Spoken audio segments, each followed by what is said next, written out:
Welcome. Thank you. Hey, everybody. Hey, Jack. Hey. Hey, Jack. You know, you and I were chatting a year ago at NADA. Yeah. Some stuff's changed since then. The world's a little bit different. Yeah. Let's start with the easy stuff. Something like interest rates, Yeah. right? Let's go to a really comfortable spot. Yeah, well, I mean, you can't control interest rates. I can't control interest rates. Sure. But overall, how's it impacting sales? What are the changes in consumer habits you guys are seeing? How does this change the way you think about the business? Do we have to think about product mix? How do you guys tackle something like this, which is a major issue? Yep. Let me first by simply saying hello to all of you, and glad you're here. It's great to be with KC and Automotive News. KC, thanks for having me. And to all the Automotive News staff, thanks for being with me, Larry, and the chance to be a part of this is pretty cool. Glad to have you. So thank you. It's an honor to be with all of you. Glad to have your son here too, by the way. Yeah, but AJ with me. That's fun. You know, I think it's interest rates, and as we talk about interest rates, it is very difficult. It's one of those because we can't control it, right. Because you don't know exactly where it's going. It's kind of nice that it stayed, flat for a second.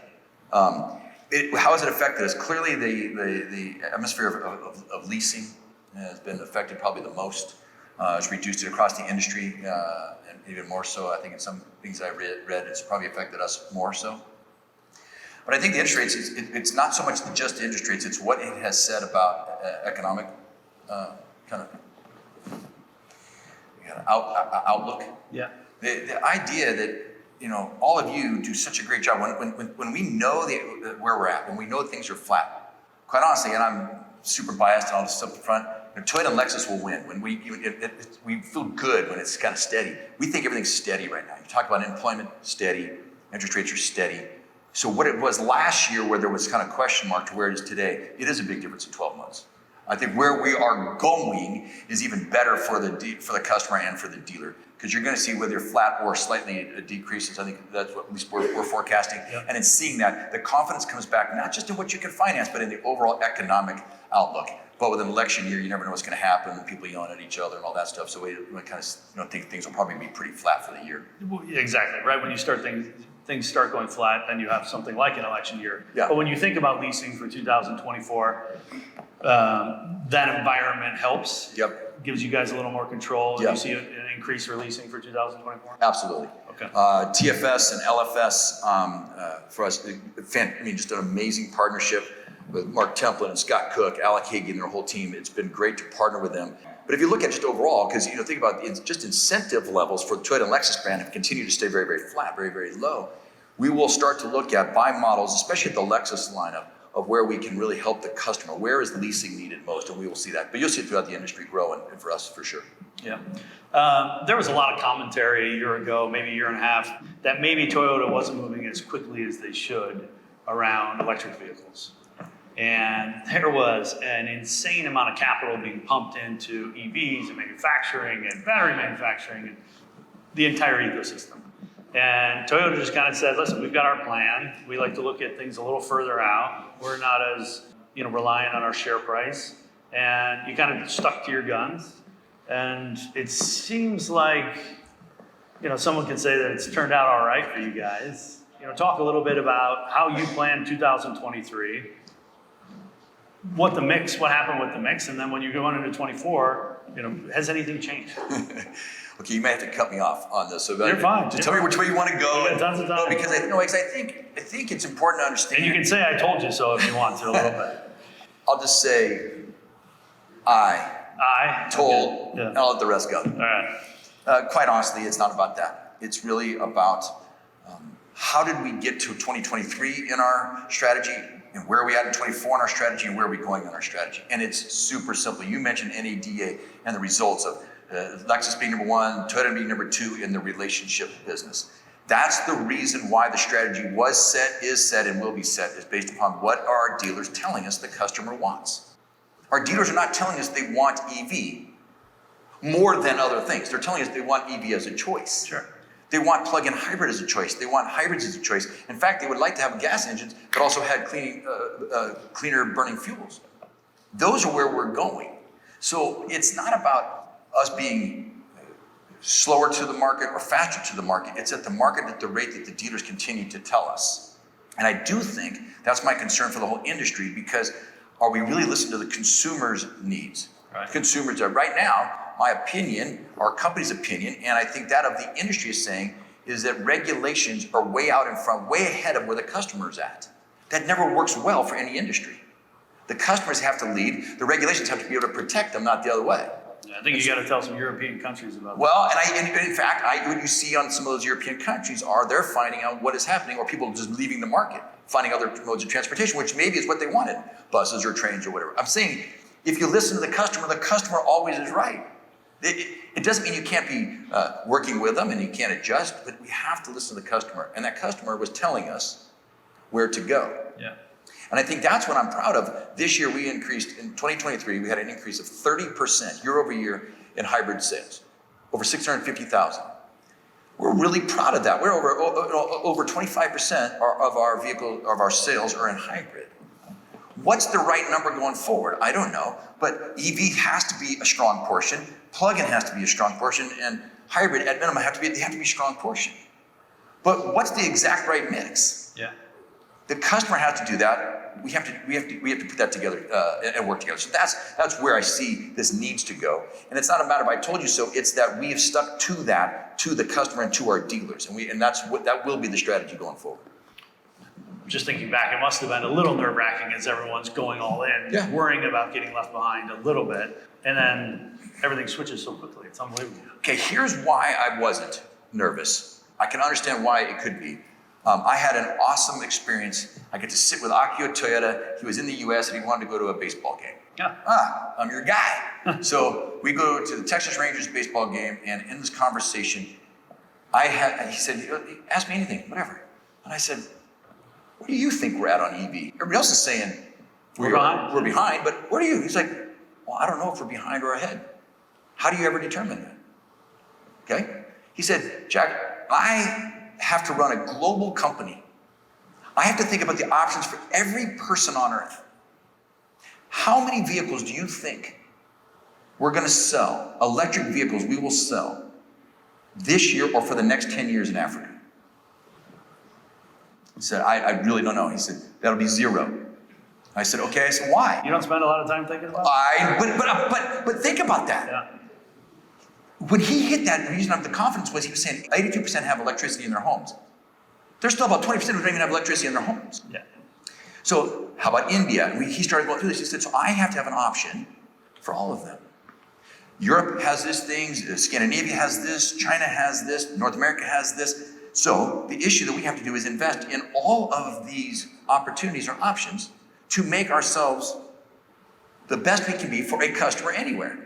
So my confidence wasn't if we were behind or in front. It was that from a global perspective, I knew that we were making the right choice. Now, what that percentage means for North America, first is the math that has to work over time.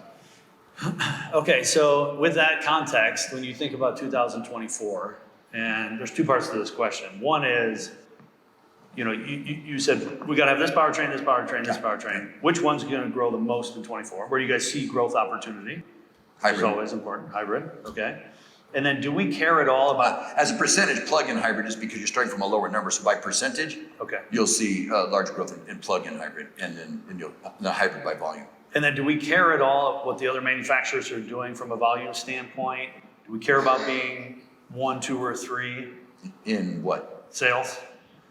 I care a whole bunch because, like you said earlier, if it's a competition, I want to win. But the competition I want to win is number 1 in retail.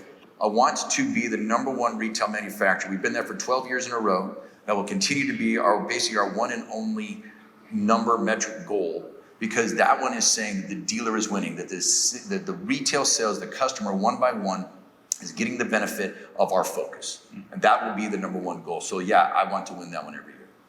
So shifting gears a little bit. Yeah. You and I have been doing this for a long time. Long time. I remember there was a whole movement on the death of the sedan. Yeah. Right? Yeah, they didn't get the memo.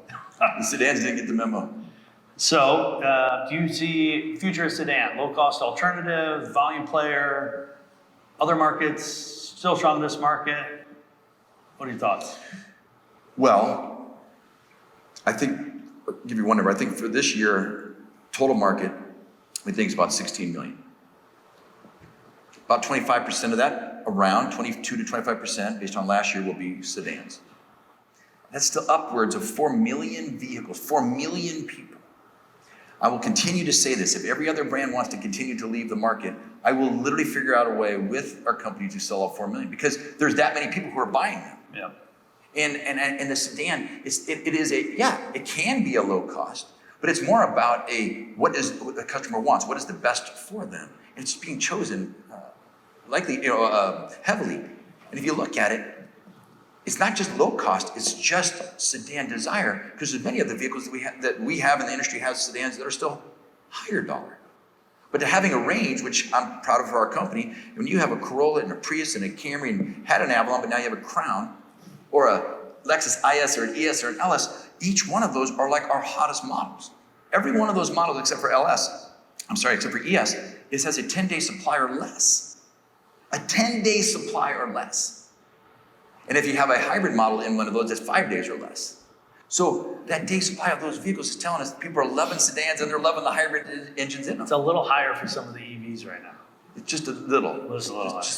Slightly. But teasing is appropriate, because what is that saying? Yeah. Well, it's also refreshing too that, a year ago, if you weren't all EV, you wanted to kill the world. You wanted to blow up the planet. Sure. And there's other solutions. I don't think all your customers want to blow up the planet. No, but the question is, for all of you, for Automotive News, for me, what is the primary question? The issue is why? Why EV? Hopefully the answer is that we're trying to reduce carbon. The enemy is carbon, and it's not how do we sell more EVs, it's how do we actually reduce carbon. And if you do that, you have to give solutions for people who can afford it. Hybrid for some, plug-in for others, EVs for at least for the foreseeable future. So why is the industry having such a hard time with that? Of what? Of understanding that, of getting off. I mean, now obviously with demand, they're figuring it out. You have two. For a year, it was insane. Because you have a regulatory piece that's coming out there in 2032 that nobody can reach. You can't reach 2/3 of all vehicles to be sold to be electric. Yeah. Think about it. In the last 6 years, you've grown from 2% to 8% of the industry. 6 years. A lot of people are investing. In the next 6 years, we have to grow from 8% to 67%. And it sounds tough. Just saying. All right. Transition again. Sales models. Okay. Hyundai, Amazon. Yeah. You guys have a similar smart map program? Ish? Monogram? I'll give you ish. Okay. Go ahead. Feedback, new models. Is it marketing? Is it opportunity? How do you look at these? Well, the only reason I say it might be ish is because it's done digitally. That's about the closest we are to the Hyundai Amazon deal. Everything else is a divestiture. Everything about SmartPath and Monogram, which is our online, I don't have my phone with me, I actually showed it about now, is our dealer-led, dealer-created online solution to going everything from shopping through negotiating, through buying, through delivery, through service. It's an all-in, of which is why, because the dealers created it, not us for them, they told us exactly what they needed and we were requiring. We provided it back, so the adoption has been very quick. By the end of this year, by the end of 24, we'll have, between the total dealership count between the Toyota and Lexus of 1,500, we'll have over 60% of our dealers on those systems. We believe that everything must be done to help the dealer be better every day. And so if we can do that and create with our dealers solutions for the dealer, it'll be successful. And that's where we are. The Hyundai Amazon deal is quite a bit of difference. It's in my opinion, in this, what I've read about it, and some of the dealers that have Toyota franchises who have shared with me their Hyundai business as well, it's a belief that it's reducing the value of the dealer or reducing the reliance upon the dealer. I just don't know that that's good long-term business, and Toyota is going to be long-term at 50 years. So we're going to try to invest in the systems for the dealer, for the dealership, not taking that outside of the family. And because outside the family, you open up to cyber attacks and safety issues, privacy issues that I just don't know that our dealers, I don't want to deal with, and I don't think our dealers want to do it. Yeah. Before we get on to even more future powertrains, one more question about dealers. Ford announced they're going to be shrinking their dealer body a little bit. You guys seem to always have started with kind of the right number. Is there a big difference? You know, we're reporting so much on buy-sell right now, consolidation. Yeah. Is there a difference in operators when you think about the big publics and the standalone stores that we see a lot about here from a customer standpoint? Facility by facility is run by a That was a local. big breath, by the way. Yeah, well, it's because there's so many issues to go there. All right. The consolidation concerns me because I get concerned about the local communities. The bigger an entity gets, it makes it very difficult to be able to have that mentality of that local community. So what I'm mostly concerned about is who is running that facility, that exact dealership. So even if whether you're the large group or small group or one single owned store, it's critical that the person running that store has the commitment to the brand. So it's more about that than the customer relationship? Or both? Well, no, because that is the customer relationship. To me, that's 100% because the customer relationship is built upon that person who's in that store running that store. So that's my major concern is that. So whether Ford or others who are shrinking their dealer count, in most cases, the brands they have been over dealered. Our goal has always been to maximize the throughput through any dealer to the maximum of their ability. And there are metrics that show us when they've reached maximum. Sometimes we look at an open point that we could have, but we haven't, we've had, 2 in the last 7 years or something like that. Our goal is to grow with our dealers, not around our dealers. Again, talking a little bit about future powertrain, in 2019, I was in South Korea. Yeah. And I was in a bubble that was hooked up to an exhaust pipe. Okay. It was a fuel cell. And it was run hydrogen. Yeah. And they said to me, the air you're breathing in this bubble is cleaner than the air in cool. Korea. It was terrifying. But when you guys think about, I know you're doing a ton of testing. Yeah. Hydrogen vehicles all over Europe. Yeah. Is this a soon-to-be player? A far-out player? Where is this on the roadmap for Mr. Toyota? I don't want to speak directly for him. Most of my conversations on that specific my conversations on that topic recently have been with Mr. Sato, who's our new CEO or newer CEO. And first answer is hydrogen is a player. What level of that is going to be based upon a community or a state or a region's commitment to having infrastructure similar to like electrical, but with some advantages on hydrogen. And 3 is, I think what you're going to see is the starting of that in the US will be coastal with Class 8 trucks, large haul, because of the value of the weight, the heavier the weight, it really matches up better with big, transportation. Yeah. You'll see it also in other areas. The value of it is that hydrogen is the most plentiful element in the world. So you have it everywhere, and you can create hydrogen and gas hydrogen out of waste. So you can actually clean the earth while you produce valuable fuel. That emits water. It emits water. That's the double, triple value. And we need to get to that. How soon? It's not short term, no doubt. Infrastructure issues? Yeah, we continue to talk with the West Coast, California primarily, Northeast on this. And it is an infrastructure, and it's the willingness of governments to put money towards it. The value is greater for the long term on hydrogen. Because you're not talking about diminishing returns on minerals and precious minerals that are owned 88% by China. You can rely upon it yourself. Hydrogen's everywhere. The precious materials going into a lot of those batteries,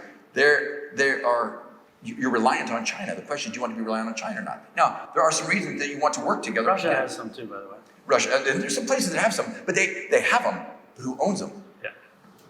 Yeah. You had mentioned inventory levels, day supply. Yeah. Totally normalized. No. For the industry, very close. Not for Toyota Lexus. I would like to get them normalized sooner. Manufacturing issue, supply chain issue. No issue. No issue. Still, demand is higher than supply, which is awesome for our dealers. Awesome for that throughput, because we're still staying able to see consistent profits at the dealer level, and that's fantastic. Toyota's still at a 14-day supply. Lexus is around a 24-day supply. That's not going to cut it long term. And if you look at all of our hybrid offerings, we're all below 10 days. So but we continue to just gives us the direction based on the customer, what they want, of where we need to go. But we're not normalized yet. We won't see that probably till the fourth quarter of this year. But everyone seems to just build a new plant. Make more production. Yeah. I'm sure there's gonna be plenty of battery plants you can get your hands on. Well, I think that's what I'm most excited about. Our commitment. We can talk about the speed at which we are investing in EV.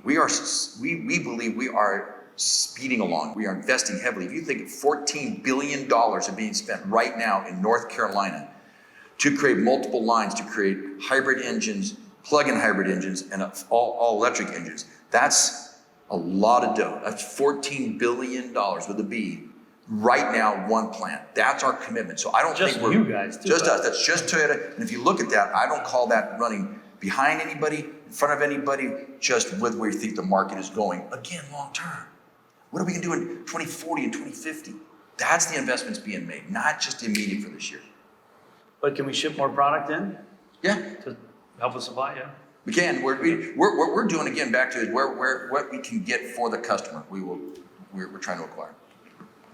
But speaking of product and supply, talk a little bit about any new products, Toyota, Lexus. What are you excited about? How many Land Cruisers do you think you'll be able to sell this year? I'm excited. It's fun having a new hot one. Right? It is funny. This is a canned statement. I know it sounds like it's not, but my favorite product is the next one. You can't say that. Come on. It's the next one. It is, and it's always that way. Because the next one is always so much better. Camry. It's unbelievable. We talk about Camry as one of the most asked for vehicles by we have our president of Southeast Toyota here with us. If he comes, he was with us 2 weeks ago. We were looking at plans going forward. What do you need more of? We're talking about Camrys and Corollas. In a world where so many people are talking about SUVs, he's talking about we need Camrys and Corollas, and if you can make them all hybrid, well, Camry's coming out with it's all hybrid. Think about that. RAV4, how can we need more hybrid RAV4s? How can we get more Grand Highlander? Sienna has a 2-day supply. It's 100% hybrid. So I don't know where the question that you were going with. What are you excited about? Apparently a lot. Other than every vehicle that we have is the next one. I'm excited about the new Tacoma. Unbelievable. Hybrid option. Land Cruiser. Such a cop-out. What do you want me to tell you? Yeah. Lexus, every single product that comes out there. All right, you're fine. LX, TX, GX. Okay, so now that you've got all these hot cars, you've got no inventory, the rest of the industry is dabbling a little bit with incentives. How do you guys approach that to stay competitive? Unfortunately, your definition of dabbling and mine might be different. Because I look at the average industry spend. I've lived through a lot. Well, buddy, since last January, average industry is quadrupled in incentives, and we've gone up $150. Yeah, they're almost at they're 2,800. Industry at $2,800 of incentives. That's a lot of money being spent. Your dealers are okay with that? Are they okay with us being at the low end? Yeah. They're okay with that because the demand and suppliers, the situation, so you're dealing from an MSRP position. So where would you rather have? I think the issue with incentives and where we'll see the increase from Toyota and Lexus is there'll be certain models in certain locations, and we have to be flexible is to add the incentives that are needed, like for leasing in certain areas or for specific models that may be struggling versus the competitors in that one market, but not blanket across. So I think what I'm concerned about is you heard a lot 3 years ago about, okay, we're gonna keep our inventories down, incentives down. We learned. Is that true? Yeah. Where are all the people who said that? Out there. I'd like to know out there somewhere. We'll find them later. They're not in here. Yeah. So does that help a dealer's profit if they're thinking about, a new product that's moving very quickly, low day supply, from an advertising standpoint? Are you seeing less advertising spend from your dealers? The dealership has been reduced, but the dealer group, which we call TDA or LDA, has continued to maintain their spend, and same with ours. We've had no increases or decreases when it comes to the marketing side. I think the marketing side of the great product, and that's one of the things I guess maybe I'm most proud of between Mr. Toyota and Mr. Sato, is to look at the cadence of our products, such that we're continuing having all new with special editions refreshed every year on a cadence. Whereas in 2023, we had 23 different actions of all new or refreshed, special editions. That's a lot in a 12-month period. In 2024, we're gonna have 24. So there's always something new. So I think that's the cadence that matters. So that the dealers can get excited, and then 2 months later, there's a new one. And 2 months later, there's a new one. And 2 months later, does it make sense? Yep. That's what I'm proud of to be able to represent. So I'm not sure if everyone's aware, but the Detroit Lions were very close to making it to a Super I know, Bowl. come on. I I know. know. Dude, I'm still heartbroken. I know, me too. We almost got to see Taylor Swift. Almost. Almost. Speaking of the That's Super the Bowl. closest you and I are ever going to get. I know. And I'm okay with that. Okay. My 4 daughters, on the other hand, Exactly. they were very excited. Yeah, exactly. And they keep referring to it as Taylor Swift's team. But, speaking of the Super Bowl, big investment. Sponsoring, participating, commercials. How do you guys look at it nowadays? Everything's shifted. Everyone talks about sports as being, some of the last important television because it's, live aspect. How do you look at the NFL and how do you look at the Super Bowl? So back earlier in the fall, Toyota became the official automotive sponsor of the NFL. And I think that was something we had worked on. We had, I believe, I may be wrong on the exact number, but I think it was 17 of our regional TDAs had relationships with NFL teams. Mm-hmm. To put those together from a regional standpoint and look at our sponsorship on top and it brings into one package with the NFL. It's called negotiation. It's called negotiation, but it's also called partnership. Yeah. We couldn't do that unless we had a great relationship with our dealers. And we did that and put it together with the NFL. It's been great. I think the NFL, our investment with them and the NBC, Fox, especially who we've had long-term relationships with them and with NASCAR. Those relationships over time, again, when you think about it 30 and 40 years, you start to figure out how do you help one another. We're getting old. And this is what we did. I know we're getting old. Yeah. It's good stuff though. I like it. It's a great industry. We're going to a great place. So you got all your dealers here. They're all in a good mood. The relationship's good. What's the message you're leaving with them when they go back to work? Really, the 2023 was a great year, and all of the ingredients that went into that, we're still putting more into me. Each of those key ingredients are still there for their future, for their success for 2024. Things like investment in Smart Path and Monogram from a system standpoint. People, we've increased our training with our dealers. Dealers asking us the kind of training they want for retention, for leadership, not just skills, but just leadership overall. We're investing in that. So from processes and the dealers, that's great. But it's always going to come down to the product. And I think the product lineup and where we're at, we'll share with them the products, we'll share with them the things that we see coming up in the marketplace. But really, it's going to be a lot of thank you. Just thank you for working with us, and please keep telling us what their customers are saying. We'll continue to adjust our plans and our volume based upon what they're telling us they need. And that is a great recipe. Jack, it's always fun to have you here. KC, Thanks for joining us. You are the man. Appreciate it. Thank you. So, ladies and gentlemen, that concludes our 2024 Automotive News Retail Forum. Thank you, of course, Jack, and to all of our speakers today. Congratulations to our newest members of the 40 under 40 class. And thank you to all of our sponsors for making this possible. Reynolds & Reynolds, Stellantis, Ally, JM&A Group, Future Energy, silver sponsor, Crain Currency. And thank you to our audience for being here with us today. We hope to see you tomorrow to unveil our new Automotive News booth. Whoa. Come check it out. We're 2713 in the West Hall. So stop by and come check out the show daily. That I'm sure your face will be right on there. 2713, let's go. All right. Thanks, Jack. See you, everybody. Thank you, everybody. Thank you.